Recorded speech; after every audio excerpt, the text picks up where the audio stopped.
Namatayan ng asawa, nasaid ang yaman, at wala nang matirhan. Yan ang sunod-sunod na kamalasan na dinanas ng isang dayuhan na nakilala namin sa Antipolo, Rizal. May pag-asa na sana siyang pagandahin muli ang kanyang buhay, subalit nabiktima pa siya ng mga kawatan. Matangkad, mistiso, at English kung magsalita. Bitbit ang kanyang backpack, palakad-lakad lang siya kung saan-saan. Nang mapadpad sa waiting shed, naupo at nagbasa ng aklat. Pagsapit ng gabi, diyan na rin siya matutulog o kung saan man pwede. Malayo ang sitwasyon ng 56 years old na si Larry Lee Baker sa pangkaraniwang dayuhan sa Pilipinas. It's just the bad luck in the way things went. It's just my wife got sick, the hospital bill, and then the client pulling out. Sa Pilipinas, pinanganak si Larry. Pero French ang kanyang tatay. Dahil US Navy ang kanyang ama, sa Amerika na siya lumaki. I was actually born in Subic Bay. My father was a first lieutenant of the US Navy. My mother was actually a surgical nurse, and they worked in Subic Bay in Subic. After 2 days after I was born, my father got transferred orders to Guam, and then my father went back to his hometown in Johnsville, Ohio. So I actually grew up in Marion, Ohio. Na makapagtapos siya ng pag-aaral, napunta siya sa iba't ibang bansa, kabilang dito sa Pilipinas. Dito na rin niya nakilalang babaeng bumihag sa kanyang puso. I actually am in IT. I got into lead programmer's position for Stockcom out of Columbus, Ohio. My main function was going to other countries doing hardware and software for other countries. That's how I actually met my wife. She was actually working in the Bahala as a secretary to help put herself to school. Noong panahon na yon, pumanaw ng mga magulang ni Larry. Kaya minabuti na rin niyang sa Pilipinas lumaki sa tahimik, kasamang kanyang Pinay na asawa. Bagamat hindi sila binayayaan ng anak, iyon daw ang pinakamasayang 2 dekada ng buhay ni Larry. Pero nito lang nakaraang taon, biglang dinapuan ng matinding karamdaman ng kanyang asawa. My wife actually developed anemia.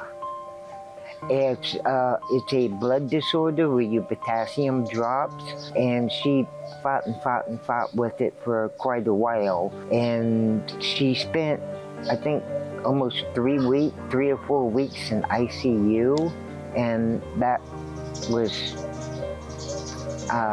the bill on that was $500,000, and that just completely wiped out my savings.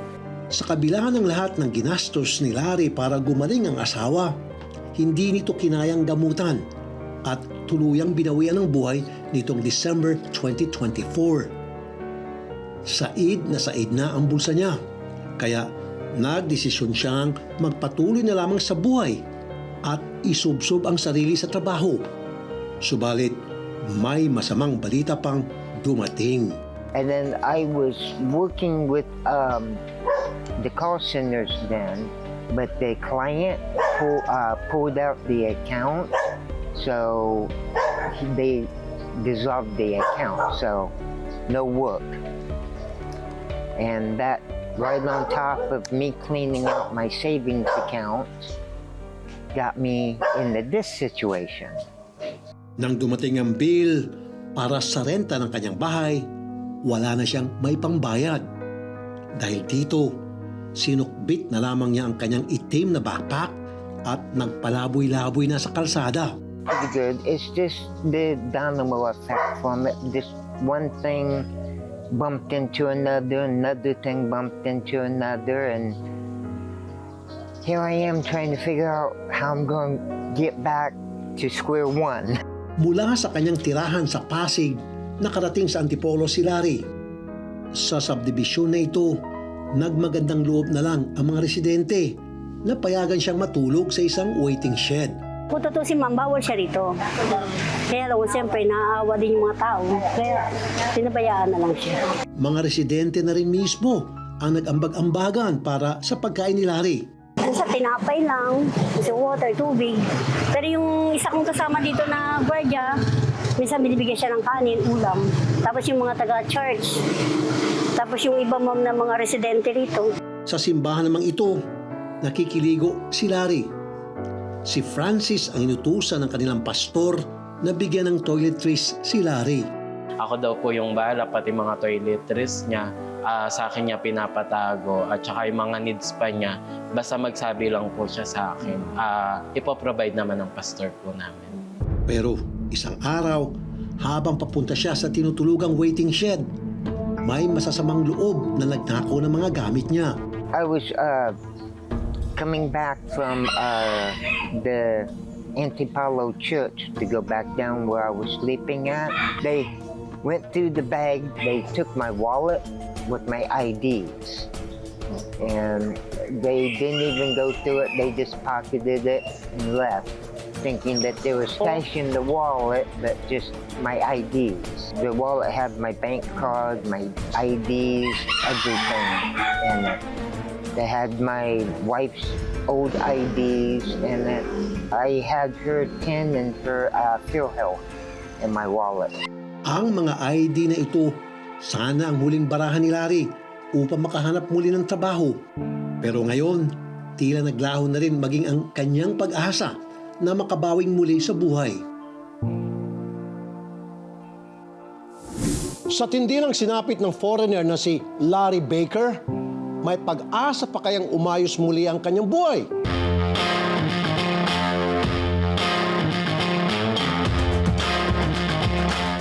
Nang dahil sa mga walang puso magnanakaw, muntik nang masira ng tuluyan ang buhay ng pobreng foreigner. Namamalimos na nga lang siya, ninakawan pa. Kaya naman, idinulog na mismo ng mga concerned citizen sa inyong lingkod ang kanyang kaso. Mula nang mawala ng asawa, tirahan at kabuhayan, ang waiting shed na ito sa isang subdivision sa Antipolo ang nagsilbing tulugan ni Larry. Nasa isang itim na backpack lamang ang lahat ng pag-aari niya. Pero mala MacGyver din naman ang datingan niya. I've got a little bit of coffee that they give to me, but no way to heat water or anything. My comb, a couple of basahans. I've got my umbrella if it rains. And I've got my spoon so I can eat with. These are actually library books that I got at the library to be able to read. I've got a small container for food if I have any food. And I've got the most important things, my paperwork. And just a little bit of clothing. I've got 2 extra shirts, some extra socks and stuff, a little bit of extra soap that I can bathe with, and that's basically it. Nakaramdam talaga ako ng sobra-sobra ng parang eager na kailangan ko siya talagang tulungan. Church leader si Grace sa kanilang lugar sa Antipolo. Nung una niyang makita si Larry sa waiting shed, nilalagnat at tila hindi pa ito kumakain. Magluluto lang ako kasi galing po akong palengke. Magluluto lang ako, babalikan kita, dadalhan kita ng dinner. Pagbalik ko sa kanya, nag-chill siya. Tapos, ganun, nag-chill siya. Sabi ko, why? Are you feeling sick? Sabi niya, yes, I probably have fever. Tapos nung hinipo ko siya dito, mainit siya. So kinuha ko yung mga madudumi niyang damit. Inuwi ko sa bahay. Nilabhan ko, tapos dinalhan ko siya ng bagong medyas, bagong pants, bagong damit. Tapos mula nun, kasi parang isang linggo siyang nag-fever, di binibigyan ko siya ng gamot, tapos pagkain. Sa tulong ni Grace at ng iba pang church volunteers sa lugar, kahit papaano ay nakakaligo at presentableng tingnan si Larry.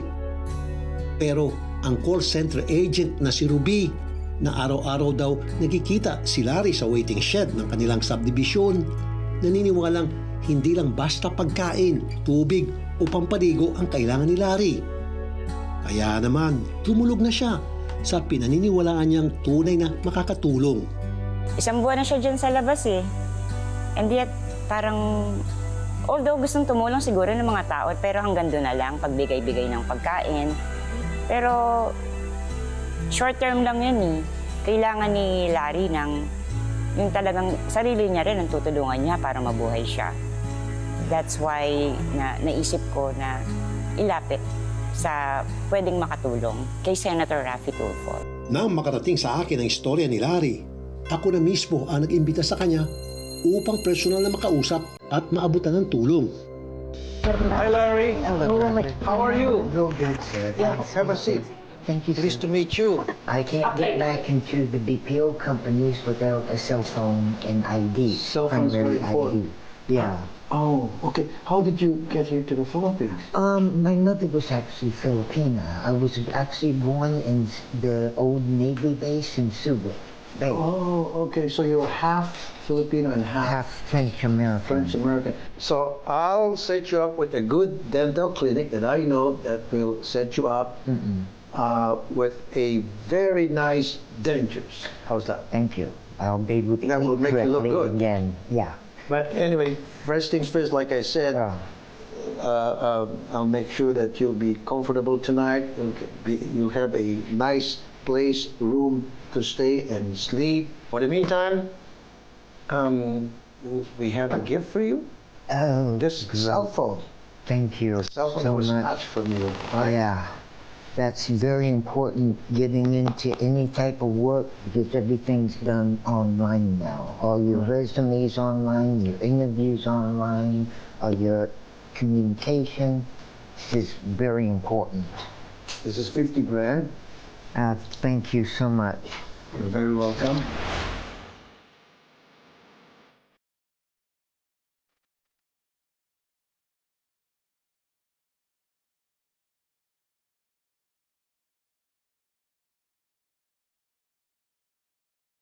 Yeah, thank you so much, and thanks so much for the help and everything.